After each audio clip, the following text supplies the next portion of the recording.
میدان تو میں انتخاب کروں گا، دشمن کے میدان میں جنگ نہیں لڑوں گا کہ دشمن طے کرے کہ کہاں لڑنا ہے، یہ تو ہم طے کریں گے کہ ہمیں تم سے کہاں لڑنا ہے۔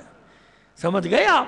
اور یہی وہ اسٹریٹجی، حکمت عملی جو آج کے شیر، آج کے غلام حیدر کرار، آج کے حسین کے غلام حسن نصر اللہ نے یہی اعلان تو کیا تھا، بھول جاؤ کہ تم اپنی مرضی کے میدان میں ہم سے لڑو گے، ہم میدان معین کریں گے کہ ہمیں تم سے کہاں لڑنا ہے۔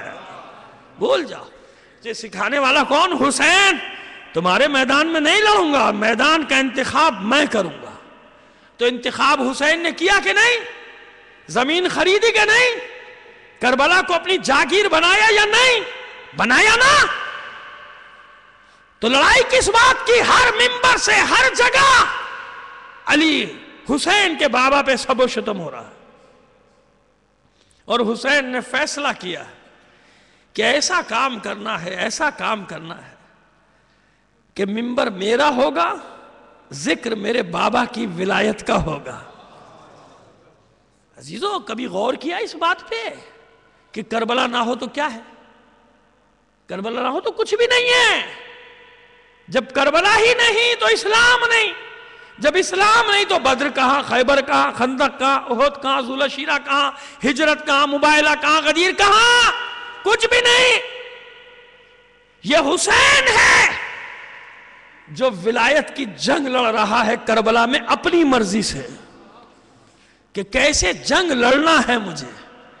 حسین جانتے ہیں کوئی جلدی نہیں ہے حسین کو کہ ابھی سب کچھ ہو جائے، 100 سال بعد ہو، 200 سال بعد ہو، بنیاد دے جاؤں گا، مدرسہ دے جاؤں گا، مکتب دے جاؤں گا کہ قیامت تک یہ سر پیٹیں گے، سر ٹکرائیں گے کربلا کی دیوار سے، اپنا سر پاش پاش کر لیں گے، کربلا نہیں ختم ہوتی ان سے۔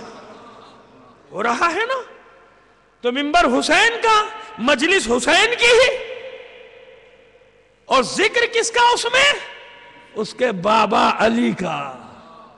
یہ ہے حسین کا انتقام بنی امیہ سے۔ حالانکہ تاریخ تبرہ ان کی ہے، شروع انہوں نے کی ہے۔ حسین نے کہا کہ شروع تم کرو گے، قیامت تک گھسیٹوں گا میں تمہیں، تمہاری بیعت کے جنازے کو سڑتا رہے گا، بو دیتا رہے گا۔ لاش بیعت پڑی ہے لے جاؤ، یہ ہماری نہیں تمہاری ہے۔ لاش بیعت پڑی ہے لے جاؤ، یہ ہماری نہیں تمہاری ہے، دفن کر دو اسے یزید کے گھر، کربلا کی زمین ہماری ہے۔ حسین ہے یہ، حسین۔ سمجھ میں آئی بات؟ حسین ہے، جنازہ نکال رہا ہے بنو امیہ کا کربلا میں۔ تم سمجھ رہے ہو مجھے قتل کر رہے ہو، میں تمہیں ایسی موت سے ہمکنار کروں گا ذلت کی کہ قیامت تک جان چھڑانا چاہو گے جان نہیں چھڑتی تمہاری۔ کہاں کہاں جھگڑا کرو گے؟ اب تو 160 ملکوں میں پھیل گیا ذکر حسین، ہر جگہ پہنچ گیا، ہر جگہ لوگ پوچھتے ہیں، انگریز بھی پوچھتے ہیں، عیسائی بھی پوچھتے ہیں، ہندو بھی پوچھتے ہیں، جن کا کوئی دین نہیں وہ بھی پوچھتے ہیں کہ آخر مسئلہ کیا ہے؟ یہ کیسا جلوس، یہ کیسی مجلس، یہ کیسا ماتم؟ اور پھر حیرت سے کہتے ہیں اچھا 1400 سال پہلے۔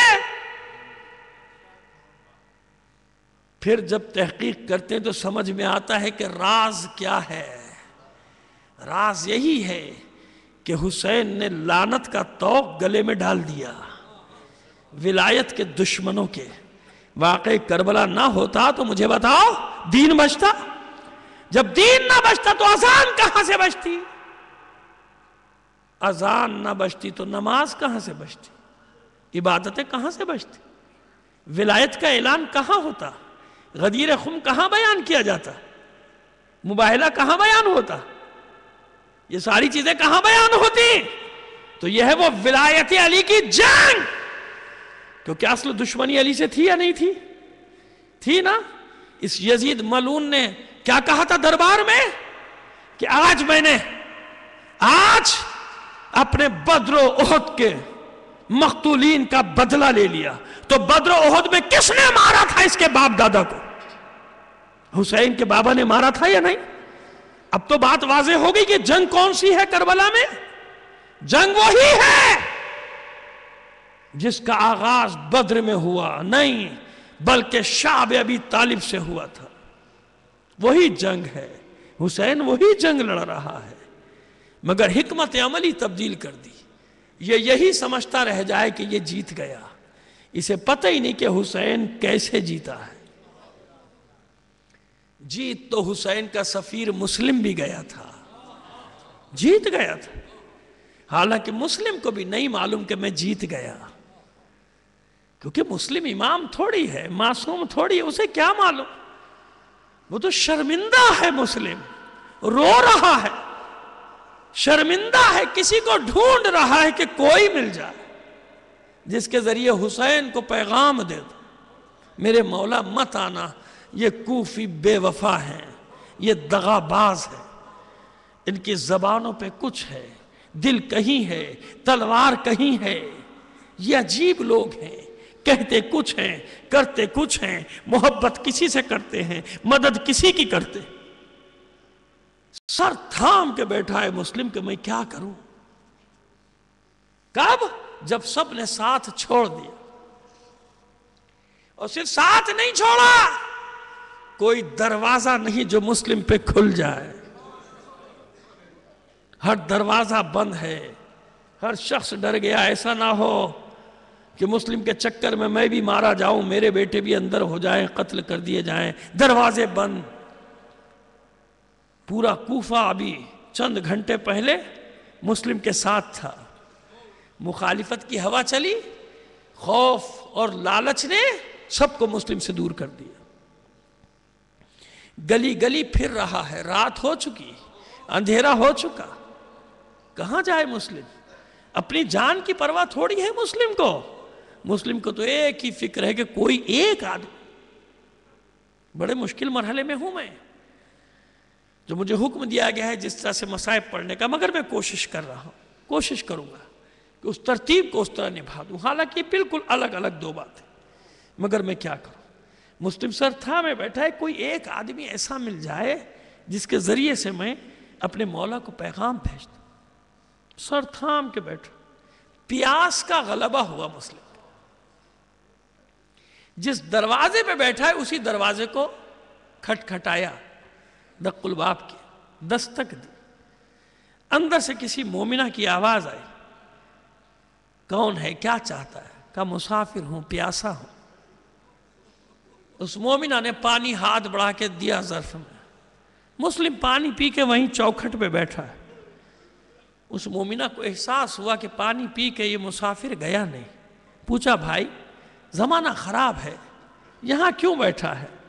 اپنے گھر کی راہ لے، رات بھی تاریک ہو گئی۔ مسلم نے ایک ٹھنڈی آہ بھر کے کہا جس کا کوئی گھر ہی نہ ہو وہ کہاں جائے؟ جو غریب الوطن ہو، جس کو لوگوں نے چھوڑ دیا ہو، جس کے ساتھ لوگوں نے دغا کی ہو، جس کے ساتھ بے وفائی کی ہو، وہ کہاں جائے؟ مومنہ نے پوچھا تیرا نام کیا ہے، کون ہے؟ کہا میں حسین کا سفیر مسلم ہوں، حسین کا پیغام بر مسلم ہوں، عقیل کا بیٹا مسلم ہوں۔ جلدی سے مومنہ نے دروازہ کھول دیا، اے آقا زادے اندر آئیے، مجھے کیا پتا آپ مسلم ہیں، میرے پاس جگہ ہے، میں آپ کو چھپا دوں گی، اور موقع ملتے ہی آپ کو مدینے کے راستے پہ ڈال دوں گی، آپ چھپ جائیے، میرے پاس جگہ ہے۔ مگر اسی مومنہ کے گھر میں ملعون بیٹھا ہے، اسی کا بیٹا مخبر، اس کو جو پتا چلا تو اس کی آنکھوں میں فوراً زر و جواہرات کی تھیلیاں آ گئیں کہ مسلم کی مخبری کروں گا، مال مل جائے گا۔ ادھر یہ مومنہ کھانا تیار کر کے لائی ہے مسلم کے سامنے، اور ادھر اشعث بن قیس 50 سوار لے کے پہنچا، گھیر لیا گھر کو۔ مسلم ہمیں معلوم ہے تم اندر ہو، فرار کی کوئی کوشش کامیاب نہیں ہوگی تمہاری، اپنے آپ کو ہمارے حوالے کر دو۔ مسلم نے پہلا لقمہ اٹھایا تھا، جو ہی یہ آواز کانوں میں آئی مسکرایا مسلم، لقمے کو رکھا کہتے ہوئے انا للہ و انا الیہ راجعون، شمشیر کے قبضے پہ ہاتھ ڈالا، بے نیام کیا شمشیر کو۔ مومنہ آگے بڑھی، مسلم میں اب بھی آپ کو چھپا سکتی ہوں، باہر نہ نکلیے۔ مسکرا کے کہا بس مومنہ، جتنی نیکی تو کر سکتی تھی تو نے کر دی۔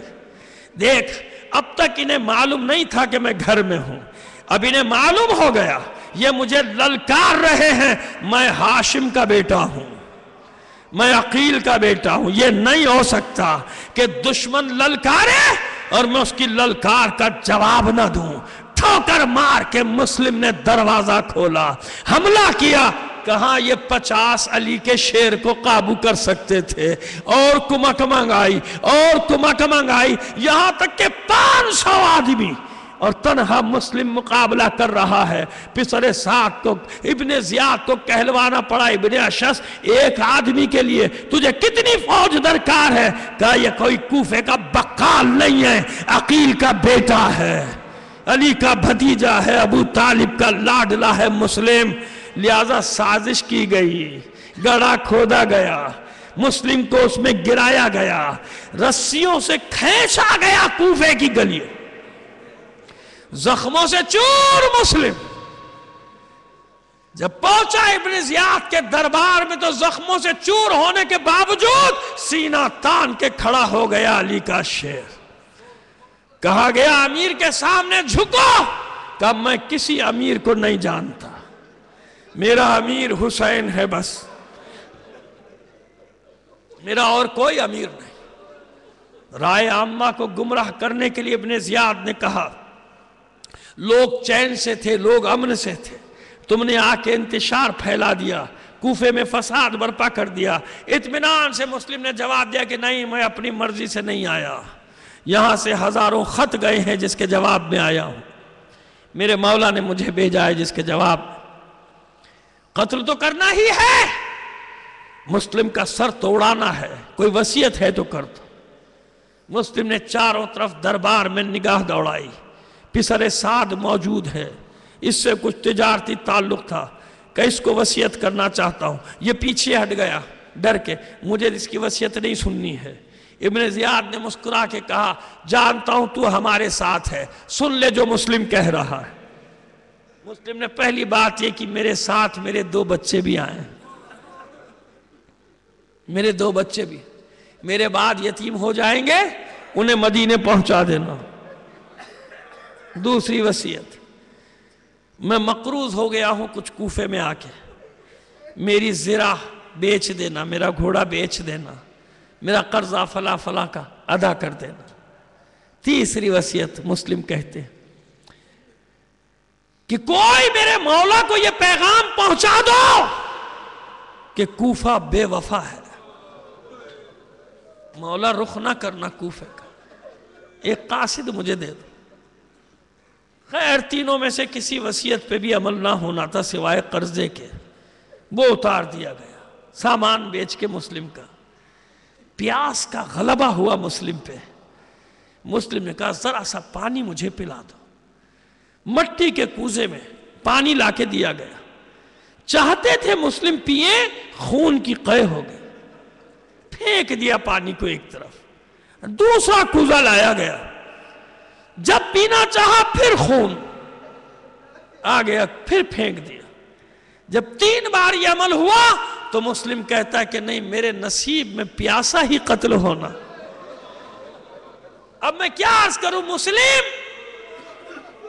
مشیت کو یہ گوارا نہ ہوا، مسلم تیرا بھائی عباس پیاسا قتل ہوگا، مسلم تیرا مولا حسین پیاسا قتل ہوگا، مسلم تیرے بھتیجے علی اکبر قاسم، تیرے بھانجے اونو محمد پیاسے شہید ہوں گے، پیاسے گلے کاٹے جائیں گے۔ لہٰذا قیامت کے دن اگر مسلم سیراب جاتا تو شاید کچھ شرمندگی ہوتی کہ یہ کربلا والے تو سب پیاسے آئے، میں سیراب آیا۔ لہٰذا مشیت نے یہ اعزاز دیا مسلم کو کہ نہیں، اگر کربلا والے پیاسے قتل ہوئے تو حسین کا سفیر بھی پیاسا ہے۔ اور میں نے آپ سے کہا تھا کہ حسین کی کسی دن بتاؤں گا آپ کو. سنیے حسین کی پیاس کیا. عزادارو حسین کربلا میں سب سے زیادہ پیاسا ہے. کیوں؟ آئیے جب علی اکبر آئے تھے میدان سے اور پیاس کی اظہار کیا تھا کہ بابا پیاس مارے ڈالتی ہے, تھوڑا سا پانی مل جائے, ابھی جنگ کے نقشے کو پلٹ کر رکھ دوں گا, تو حسین نے بس اتنا کہا تھا میرے لال اپنی زبان میرے منہ میں دے دے. اور جب علی اکبر نے اپنی زبان بابا کے منہ میں دی, گھبرا کے واپس نکال لی تھی. بابا آپ کی زبان تو میری زبان سے بھی زیادہ خشک ہے. بس عزادارہ نے حسین, علی اکبر تو جنگ کر کے آیا ہے, حسین نے تو ابھی جنگ ہی نہیں کی, مگر حسین کس سے کہے کہ میں کتنا پیاسا, کس کو بتائے حسین. اور نامعلوم کتنے پہروں سے حسین نے پانی پینا ہی چھوڑ دیا ہوگا, کیونکہ حسین جانتا تھا کہ پانی بند ہو جائے گا, پانی نہیں ملے گا. حسین کی پیاس کتنی ہے پڑھ چکا ہوں مختلف موقع پہ مناظر, کہ جب ذوالجنہ آیا تھا تو بچی نے ذوالجنہ کے منہ پہ منہ رکھ کے پوچھا تھا, بابا کے ذوالجنہ بس اتنا بتا دے, جب میرے بابا کا گلا کٹ رہا تھا کسی ظالم نے میرے بابا کے خشک گلے میں تھوڑا سا پانی بھی. اب حسین کی زبانی سنو, حسین کی پیاس. ایک مقام تو وہ ہے جہاں حسین نے اشعار کی صورت میں جو جناب سید الشہداء سے منسوب ہیں اس میں کہا تھا, جو میں پڑھتا رہتا ہوں, کہ شیعتی ماما شریف تم مانس بن فذکرونی او سمیتم من غریبین او شہیدن فندبونی. میرے شیعوں, میرے چاہنے والوں, جب کبھی ٹھنڈا پانی تمہارے سامنے آ جائے, اپنے پیاسے حسین کو ضروری یاد کرو. سب سے پہلے حسین نے اپنی پیاس کا ذکر کیا, بتایا اپنے چاہنے والوں کو کہ میں سب سے زیادہ پیاسا تھا. اب سنو, یہ تو وہ شعر ہے نا جو منسوب ہے, اب مقتل کی روایت سنو. مقتل کی, جب حسین نے جنگ شروع کی, پہلا حملہ کیا, الامان الحفیظ کی صدایں بلند ہوئی, حسین واپس پلٹا. واپس پلٹنے کے بعد گنج شہیدہ کا رخ کر کے آواز دی, میرے شیرو, میرے جانثارو, عباس, علی اکبر, ابن اوسجا, ابن قین, میں نے تمہارے ہر وار پہ داد دی تھی, اب اپنے مولا کی جنگ بھی تو دیکھو, اب اس حسین کی جنگ دیکھو جو 72 جنازے اٹھا چکا, اب اس حسین کی جنگ دیکھو جو کربلا میں سب سے زیادہ پیاسا تھا. دوسرا حملہ کیا حسین نے, 3 حملے ملتے ہیں, 3 حملوں کے بعد سمجھا دیا حسین نے کہ اب بھی چاہوں تو تلوار سے زیر کر سکتا ہوں تم کو, مگر عزادارو صدا گونجی ہوگی, یا ایتھا النفس المطمئنہ ارجعی الی ربک راضیۃ مرضیہ. پس ذوالفقار نیام میں گئی, چاروں طرف سے تیر سنسناتے ہوئے آ رہے ہیں, کوئی تلوار, کوئی برچھی, کوئی تبر. عزادارو اس وقت کا جملہ بتا رہا ہوں, تمام مقاتل نے لکھا, حسین کے لبوں پہ ایک ہی لفظ تھا, الاتش, الاتش, الاتش. ہائے پیاس, ہائے پیاس. ارے ظالمو, تم میں کوئی ایسا نہیں جو فرزند رسول کو تھوڑا سا پانی پلا دے, تھوڑا سا پانی پلا دے. عزادارو اتنا پیاسا تھا حسین, اتنا پیاسا تھا, تیر لگتے رہے, تبر چلتے رہے, نیزے لگتے رہے, مگر کسی میں ہمت نہ تھی حسین کو ذوالجنہ سے نیچے گرا دیتا. بس ہرملہ نے اپنا آخری تیر چلایا, مارتا تو کہاں مارتا, ارے ہر طرف تیر ہی تیر تھے. اور یہ بالکل آپ کو روایت بتا رہا ہوں کہ جس میں کوئی شک نہیں ہے کہ اتنے تیر تھے حسین کے جسم پر کہ سوائے تیروں کے کچھ نظر نہیں آتا تھا, مگر حسین ذوالجنہ سے نیچے نہیں آیا تھا, پیشانی پہ سجدے کی جگہ خالی نظر آئی. ہرملہ نے پیشانی کا نشانہ لے کے اتنے قریب سے تیر مارا, بس یہ آہنی تیر حسین کی پیشانی میں پیوست ہوا, زہرا کا لال ڈگمگانے لگا، ذوالجناح پہ ڈگمگانے لگا۔ ذوالجناح نے دیکھا میرا راہوا، میرا سوار گرنے والا ہے، اپنے چاروں پیر چیر دیے تاکہ بلندی کم سے کم ہو جائے۔ عزادارو، زہرا کا لال اس طرح ذوالجناح سے نیچے آیا کہ جسم اطہر زمین سے نہیں لگنے پایا تھا، اتنے تیر تھے کہ تیروں پر معلق ہو گیا تھا۔ مگر میں کہتا ہوں اگر تیر نہ بھی ہوتے تو حسین کیسے زمین پر آ سکتا تھا؟ ارے جب حسین ذوالجناح سے نیچے آ رہا تھا، ماں گود پھیلائے بیٹھی تھی۔ آ میرے لال حسین، تجھے آج ہی کے دن کے لیے چکیاں پھیر